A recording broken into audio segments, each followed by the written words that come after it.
여러분, 저희가 지금까지 로마서 1장에서 8장까지를 돌아갔다면, 이 로마서는 8장까지가 이제 복음 진리의 큰 얼개, 프레임, 하나의 틀을 만들어 놓은 거예요, 바울이.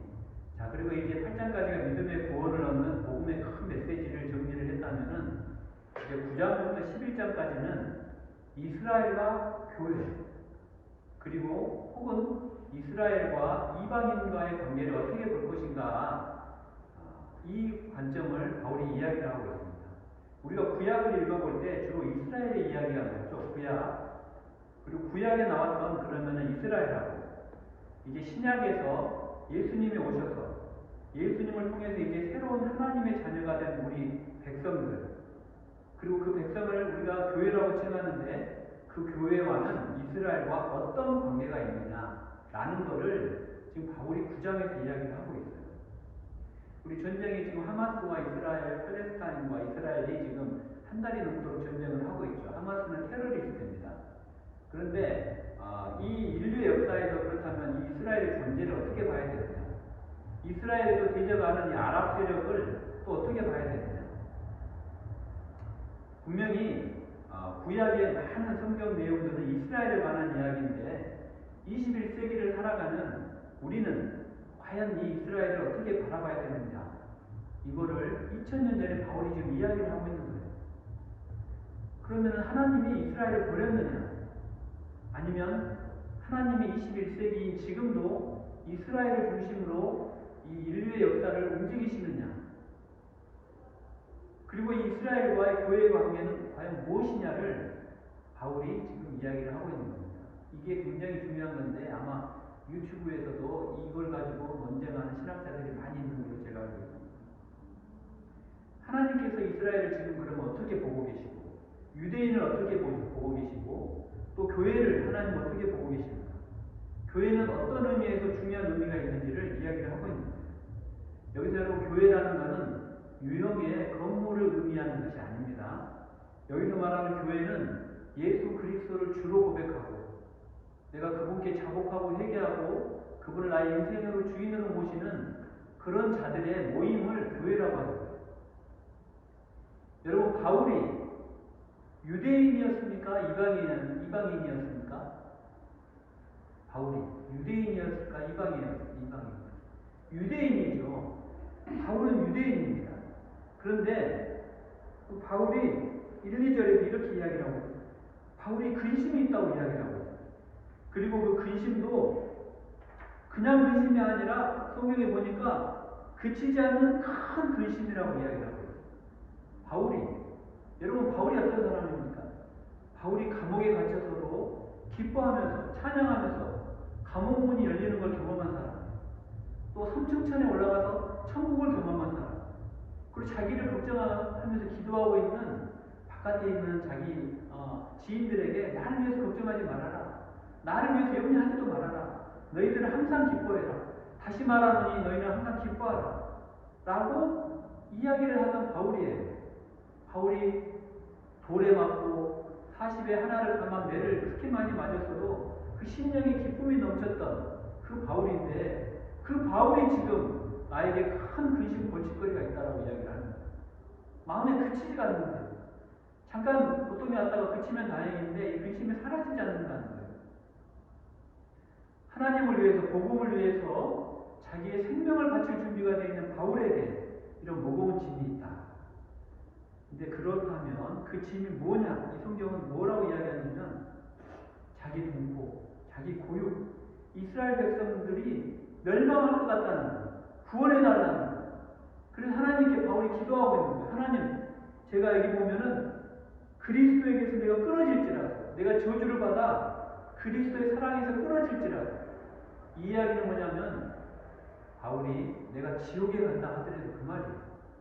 내가 설령 지옥에 가는 한이 있더라도 내 동포, 내 이스라엘 백성들을 구원해 주십시오 라는 이야기.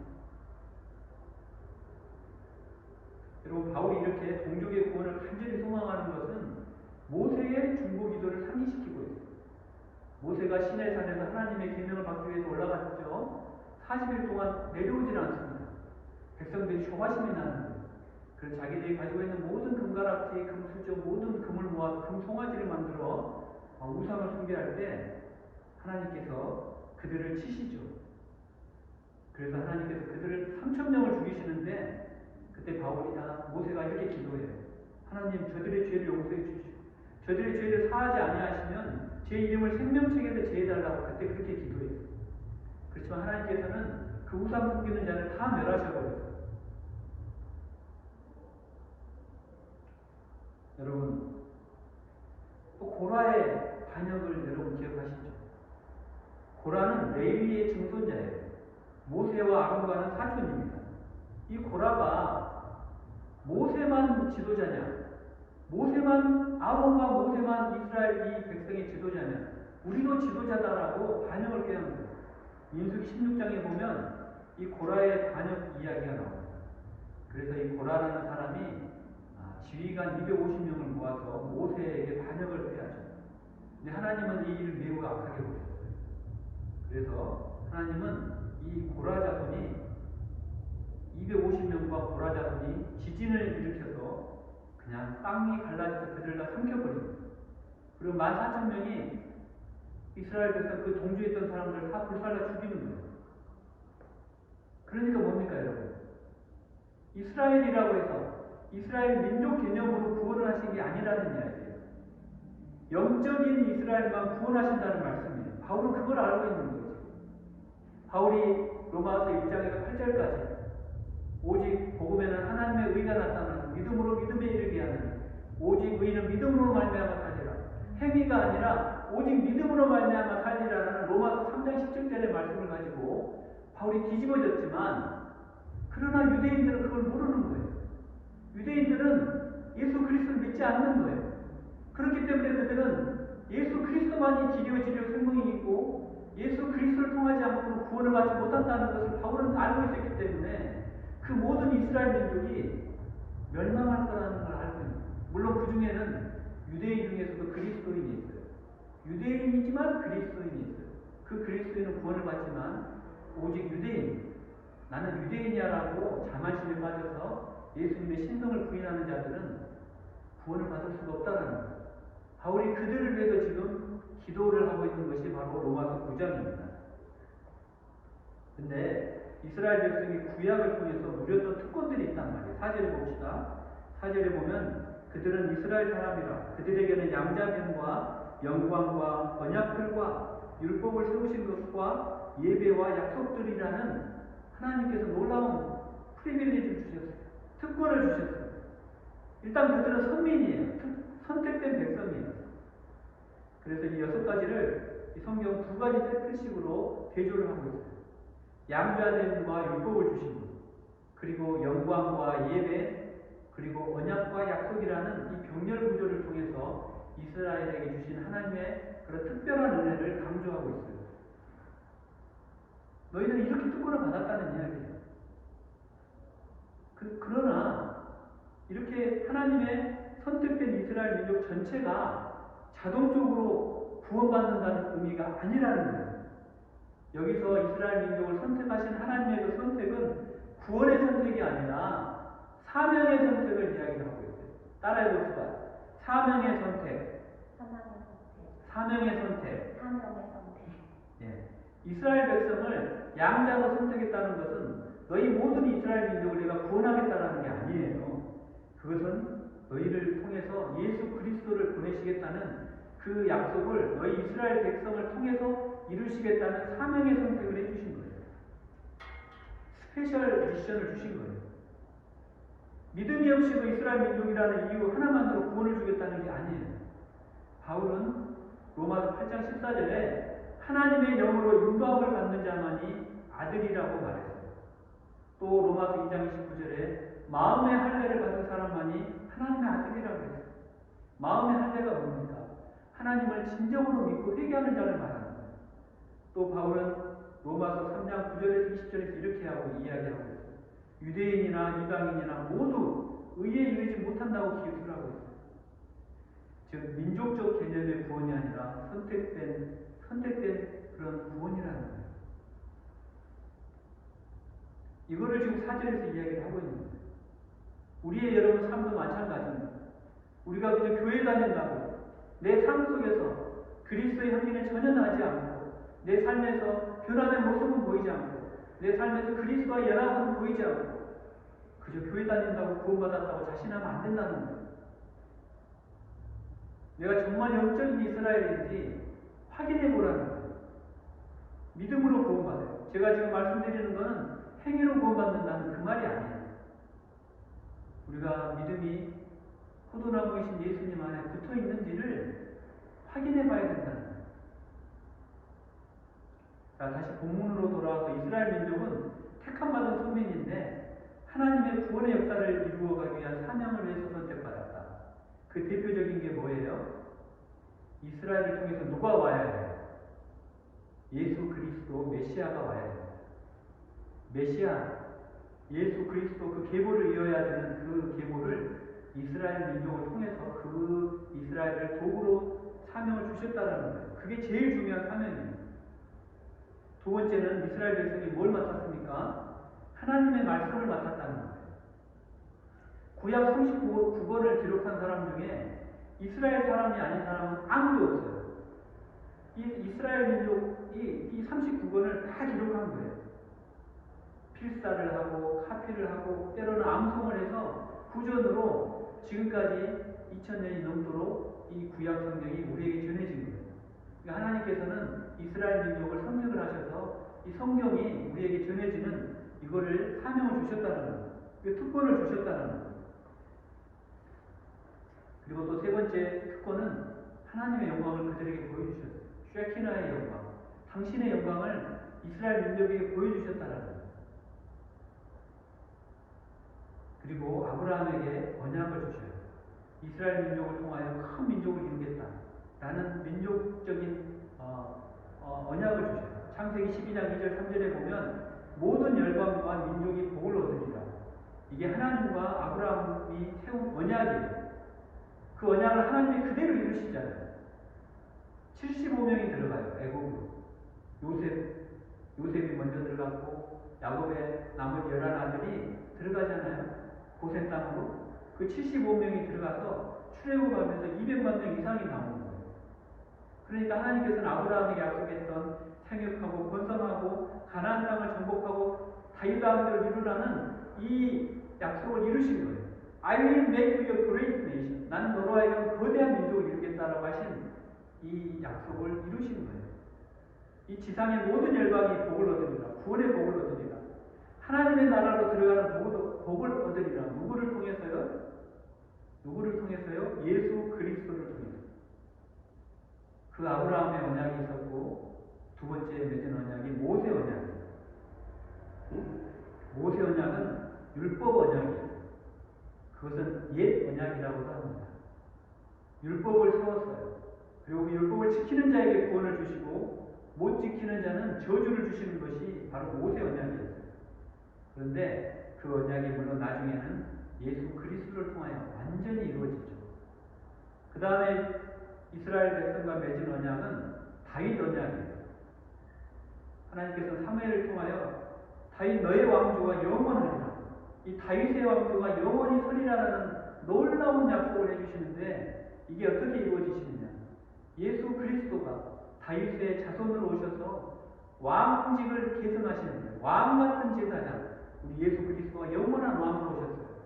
그렇기 때문에 다윗의 왕조를 이어가신다는 거예요. 마지막 언약이 새 언약이에요.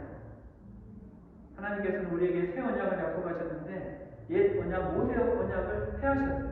그리고 그 언약을 대체하는 새 언약을 우리에게 주셔서 성령을 통하여 우리가 예수 그리스도를 믿는 순간 우리의 죄가 일거에 사해지면서 우리의 율법은 다 이루어진 거예요. 예수 그리스도의 보혈로 우리가 새 언약을 이루시게 하는 그 분이 바로 예수 그리스도시다라는 것입니다. 그래서 이 구약의 많은 약속들이 하나로 귀결되는데 그게 뭐냐면 예수 그리스도를 보내주시겠다는 거예요. 아브라함과 다윗의 자손으로 예수 그리스도가 오게 되는 마태복음 1장 1절이 그래서 나오게 된 거예요. 아브라함과 다윗의 자손 예수 그리스도의 계보라 라는 마태복음 1장 1절이 이렇게 해서 탄생하게 된 거예요. 구원의 역사를 통해서 예수 그리스도를 준비하기 위한 사명의 선택을 이스라엘을 통해서 한 거예요. 그런데 이런 사명의 선택을 받았으면 기본적으로 교만해지면 안 되는 거예요. 우쭐해지면 안 되는 거예요. 내가 하나님의 자녀이기 때문에, 내가 믿었기 때문에 구원받는다는 그런 안일한 자세로 있어서는 안 된다는 거예요. 구원받은 백성의 기본적인 자세는 감사가 있어야 돼요. 선한 일을 통해서 우리에게 민족에 구원해 주시는구나. 감사가 있어야 돼요. 그런데 이스라엘 백성은 감사하지 않았어요. 하나님께서 그들에게 출애굽을 시키고 홍해를 건너게 하시고 광야에서 구름 기둥과 불 기둥으로 인도하시고 메추라기로 주시고 만나를 주셨는데도 그들은 불평하고 원망하고 불만하고 하나님을 대적하고 우습게 보고 금송아지를 만들고 바알을 섬기고 아세라 몰록을 섬기고 이방의 우상들을 섬겼어요. 하나님 오래 참으시고 긍휼과 자비를 베푸시는 분이지만 그들이 말을 안 들을 때는 회초리로 때리시는 분이에요. 회초리로 때려도 말을 안 들을 때는 몽둥이로 치시는 분이 바로 하나님이시죠. 이게 바로 구약의 역사잖아요. 여러분, 중요한 거는 예수 그리스도가 그들의 계보를 통해서 오셨다는 거예요. 하나님이 그들을 사용하셨다는 거예요. 구약의 역사에 구원의 그림자를 다 보여주시는 거예요. 모세 율법을 주신 것도 그림자예요. 성전을 주신 것도 그림자예요. 광야에서 성막을 주신 것도 그림자예요. 희생제사를 드린 것도 그림자예요. 대제사장 아론을 세운 것도 그림자고 전부 그림자예요. 무슨 그림자냐? 예수 그리스도를 통해 복음에 대한 그림자예요. 예수 그리스도를 예배하는 그림자예요. 이 모든 그림자가 예수 그리스도를 통하여 우리가 이제는 소원을 벗은 것처럼 확실하게 보는 거예요. 그러면서 바울이 6장에서 6절, 8절에서 놀라운 말을 합니다. 6절, 8절에서 육신적인 혈육의 피를 가졌다고 해서 하나님의 백성이 아니라는 거예요. 육신의 피를 받았다고 해서 이스라엘이라는 피를 받았다고 해서 다 구원받은 백성이 아니라는 것을 지금 바울이 6절과 8절에서 이 놀라운 말을, 충격적인 말을 하고 있는 거예요. 하나님을 진심으로 믿는, 예수 그리스도를 진심으로 믿는 자만이 구원을 받는다는 것을 이야기를 하고 있는 거예요. 여러분, 하나님을 진심으로 믿으십니까? 예수 그리스도와 진심으로 연합이 되어 있나요? 예수 그리스도의 생명이 여러분의 생명이고 여러분들의 죄와 저주와 죽음이 예수 그리스도의 것으로 교환이 일어났나요? 그런 자만이 구원을 받는다는 거예요. 하나님은 아브라함이 그냥 믿음으로 얻지 않는 이스마엘, 하나님의 약속을 의심해서 하가를 통해서 얻었던 이스마엘은 하나님의 아들이 아니라는 거예요. 오늘 그 말씀을 하고 있는 거예요. 오늘 6절에서 아브라함의 씨가 그의 자녀가 아니라는 거예요. 오직 이삭으로 난 자라야 내 씨라는 거예요. 사라의 경수가 끊어지고 아브라함의 나이가 90이고 이제 희망이 보이지 않는데 오직 하나님을 믿음으로 잉태했던 그 이삭을 통해서 낳은 자만이 구원의 아들이라는 거예요. 저와 여러분은 아브라함의 피를 받았습니까? 피 한 방울 섞이지 않았어요. 그러나 저와 여러분은 오직 믿음으로 하나님의 아들이 되고 구원을 받는 거예요. 예수 그리스도를 믿음으로 그 어떠한 공로를 더할 수는 없어요. 나의 공로가 조금이라도 들어가면 그 구원은 모여요. 여러분, 우리나라는 동방예의지국이고 유교 문화가 뿌리를 내리고 있어요. 그리고 족보를 따집니다. 혈육을 따져요. 그리고 배다른 형제를 업신여기고 또 우리나라 한국 정서상 입양을 잘 안 해요. 그래서 넘쳐나는 버려지는 아이들이 세계 방방곡곡으로 수출이 되는 불명예스러운 나라예요. 세계에서 제일 많이 어린아이들을 해외로 입양 보내는 나라가 대한민국이에요. 왜 그래요? 우리나라 사람들 입양을 하지 않아요. 혈육을 따지기 때문에. 내 아이가 아니라는 거죠. 내 피가 아니라는 거죠. 그러나 주님은 그 혈육, 고육을 따지지 않아요. 교단을 따지지 않아요. 교파를 따지지 않아요. 그런 걸 전혀 개의치를 않고 이게 누구 피냐를 안 따져요. 유전자 검사를 안 하신다는 거예요. 오직 예수 그리스도의 보혈의 피를 의지하고 주께 돌아오는 자를 입양하시겠다는 거예요. 구원을 베푸시겠다는 거예요. 할렐루야. 오직 주님이 바라보는 기준은 누구든지 주님의 이름을 부르는 자, 구원을 얻으리라는 거예요. 영접하는 자, 곧 그의 이름을 믿는 자들에게는 그냥 하나님의 자녀가 되는 권세를 주시겠다는 거예요. 이것밖에 없어요. 이스라엘의 민족, 이스라엘의 혈통, 이스라엘의 택한 자, 이거 아니라는 거예요. 오직 하나님의 기준으로 하나님의 아들이 되고 딸이 된다. 여러분, 저와 여러분들의 인생을 한번 되돌아보면 모든 것이 은혜예요. 은혜가 아닌 것이 없어요. 그런데 그 중에 최고의 은혜는 우리가 믿음으로 하나님의 자녀가 됐다라는 거예요. 최고의 행복한 사람이에요, 저와 여러분. 저 여러분이 지금 행복하지 않다? 그러면 다시 지금 믿음을 점검해 보셔야 돼요. 항상 기뻐하라. 쉬지 말고 기도하라. 범사에 감사하라. 이거는 우리에게 하나님께서 너희는 기뻐해야 될 책임이 있고, 감사해야 될 책임이 있고, 기도해야 될 책임이 있다는 거예요. 그만큼 하나님은 우리에게 하나님의 자녀가 되는 권세와 특권과 은혜를 주셨기 때문에 너희는 기뻐해야 되는 책임이 있다는 거예요. 우리 옆에 분들의 이야기 합시다. 기뻐하라. 감사하라. 기도합시다. 아멘. 여러분, 그런데 우리의 생활은 그렇지가 못해요. 우리가 내면의 마음은 그 행동과 너무나 다른 거예요. 우리가 하나님 앞에 위선자로 서면 안 된다는 거예요. 여러분, 우리가 하나님 앞에서 위선자인지를 우리는 날마다 점검해 보시기 바랍니다. 여러분, 위선이라는 단어는 연극 배우를 뜻하는 그리스 말에서 비롯되었다고 해요. 그 말은 실제로는 그렇지 않은데 그런 척 가장하는 것을 의미하는 거예요. 나는 예수님을 믿는 성스러운 하나님의 아들이라는 그 신분을 잊어버리는 거예요. 우리가 그걸 잃어버릴 때 우리는 에베소서 2장 2절에 나오는 것처럼 이전에 살았던 삶을 쫓게 되고 개가 토한 것을 먹게 되고 돼지가 씻었던 그 물에 우리는 다시 들어가는 거예요. 그게 위선이라는 거예요. 육신의 자녀로 살 것인지 믿음의 자녀로 살 것인지 여러분들 앞에는 두 가지 길이 있어요. You have two options. 여러분, 두 가지 옵션밖에 없어요. 중간에 옵션은 없어요. 좁은 길로 갈 것인가, 생명의 길, 그러나 힘들지만 좁은 길로 갈 것인가, 아니면 많은 사람들이 쉽게 걸어가는 넓은 길로 갈 것인가. 그 두 길만이 여러분들 앞에 기다리고 있다. 그냥 이스라엘 백성이라는 우쭐거리는 그 나는 믿음으로 구원받았다라는 아무 현실의 변화는 없는 그런 넓은 길로 갈 것인가, 아니면 나를 돌아보고 죄와 싸우되 피 흘리기까지 싸우며 그 좁은 길, 생명의 길로 걸어가려고 노력하는 것인가, 연극 배우 같은 위선자로 살 것인가, 아니면 겉과 속이 한결같은 신실한 주의 자녀로 살 것인가. 우리가 돌아가야 된다는 거예요. 성경은 너희가 날마다 구원을 이루라라고 명령하고 있어요. 여러분, 구원을 이루라는 말이 행위로 구원을 이루라는 말이 아니에요. 우리는 예수 그리스도를 영접하는 순간 마귀의 자녀에서 하나님의 자녀로 순식간에 변화돼요. 이미 구원은 우리의 믿음으로 우리 것이 되었어요. 그러나 우리는 아직 성화의 단계를 걸어가고 있어요. 영화의 단계까지 이르지 못했어요. 우리는 광야에 서 있어요. 광풍이 불 때도 있고 모래바람이 불 때도 있고 앞이 안 보일 때도 있어요. 그래서 우리는 구원을 계속 이루어 가야 된다는 거예요. 그리고 구원을 얻은 것은, 우리가 구원을 얻은 자는 필연적으로 우리의 삶 속에서 우리의 열매가 나타나요. 그리스도의 복음에 합당한 삶을 살게 되고 그 열매가 나타나요. 저와 여러분들의 삶 속에서 그리스도의 향기가 나타나지 않고 그 삶의 열매가 나타나지 않는다면 그 구원을 날마다 이루어가도록 노력을 해야 됩니다.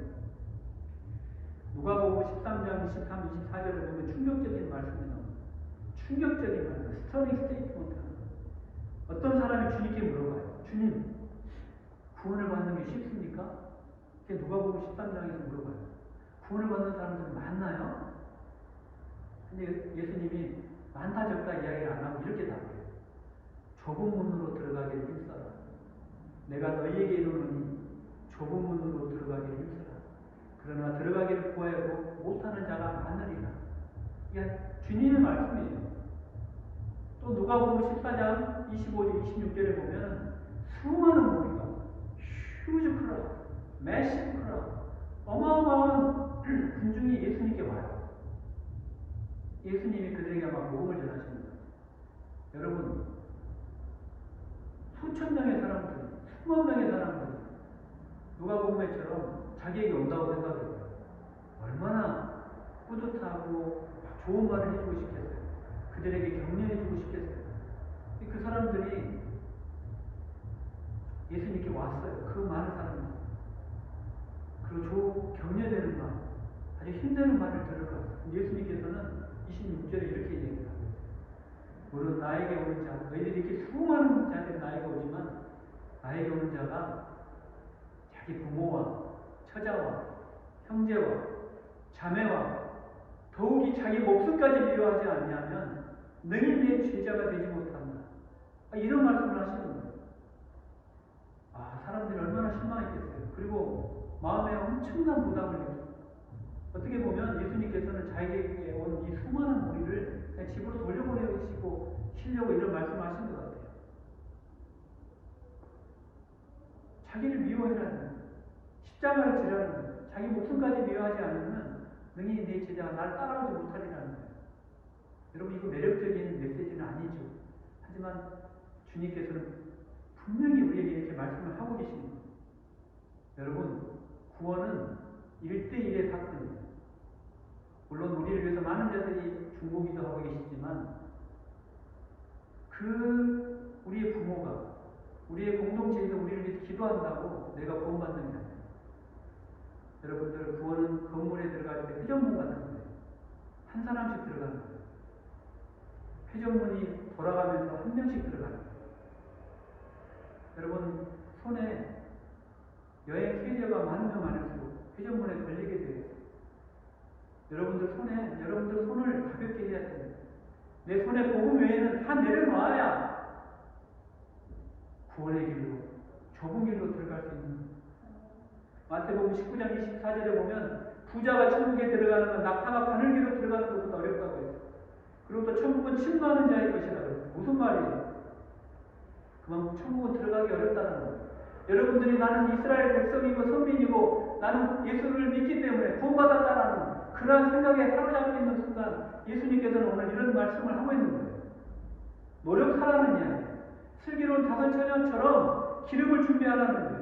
니고데모에게 말씀하신 것처럼 거듭나라는 거예요. 거듭나야 하나님의 나라를 들어갈 수 있다는 거예요. 근데 이거는 굉장히 모순된 이야기예요. 아니, 믿음으로 구원받는다면 무슨 노력을 해? 노력은 필요 없잖아. 나는 믿음으로 구원받았어. 물론 맞는 이야기예요. 그래요. 천국은 절대로 자기 힘으로 노력해서 들어가는 것이 아니에요. 그런데 성경은 분명히 또 준비하고 노력하라고 이야기를 하고 있어요. 그렇게 써져 있어요. 이 노력은 우리의 노력이 아니라 순종을 이야기하는 거예요. 여러분, 우리는 광야에서 있습니다. 광풍이 불고 모래바람이 불 때도 있다고 그랬어요. 길이 보이지 않는 것도 있다고 그랬어요. 그럴 때 여러분들, 제가 지난주에 말씀드렸던 것처럼 주님을 붙잡으세요. 비상 깜빡이를 켜세요. 주님을 부르세요. 주님, 나를 불러주세요. 주여, 나를 살려주세요. 나의 길이요 진리요 산성이요 방패이시오 구원의 생명이신 주님, 나를 붙잡아 주시옵소서. 그리고 갓 길에 세워야 된다는 거예요. 여러분들 삶 가운데 주님과 긴밀하게 연합이 되어 있어야 된다는 거예요. 그 믿음을 가지고 여러분들을 구원해 주신다는 거예요. 예수님은 포도나무시라고 얘기를 하셨고 너희는 가지라고 그랬어요. 여러분들이 가지에 붙어있는 한 그 어떤 것도 여러분들을 그리스도의 사랑에서 끊을 수 없고 하나님의 구원의 반열에서 끊을 수가 없는 거예요. 여러분들, 믿음은 너무나 소중한 것입니다. 여러분들 자신을 하나님께 완전히 던지세요. Throw yourself upon Christ. 그리고 주님을 신뢰하세요. Trust in Him. Trust in Him. 우리는 하나님의 영광을 위해서 부름을 받았어요. We are called to glorify God. We are called to glorify God. 우리는 사람들에게 인정받기 위해서 부름을 받지 않았어요. We are not called to be accepted by people. We are called by glorify God. 우리는 하나님 영광을 위하여 부름받았고 하나님을 신뢰하십시오. 여러분들은 구원받으셨습니다. 그러나 여러분들의 구원을 날마다 확인하시고 주님께 꼭 붙어있기를 간절히 바랍니다. 우리 시간 말씀을 기억하며 기도할 때 하나님, 제가 날마다 구원을 이루며 정말 하나님의 놀라운 사랑 안에 거하며 그리스도의 연합된 자로서 하나님만 붙잡고 나의 인생을 하나님께 올인하는 자가 되게 도와주시라고 이 시간에 주여 한번 부르고 기도하겠습니다. 주여 하나님 아버지 감사합니다. 아버지 하나님 주님 이 시간에 하나님께서 우리에게 말씀하셨습니다. 아버지 하나님 내가 곧 길이요 진리요 생명이니 나로 말미암지 않고는 아버지께로 올 자가 없다고 말씀하셨습니다. 아버지 하나님 천국은 침노하는 자의 것이라고 했고 아버지 하나님 주여 주여 하는 자마다 천국에 들어갈 자가 아니라고 말씀하셨습니다.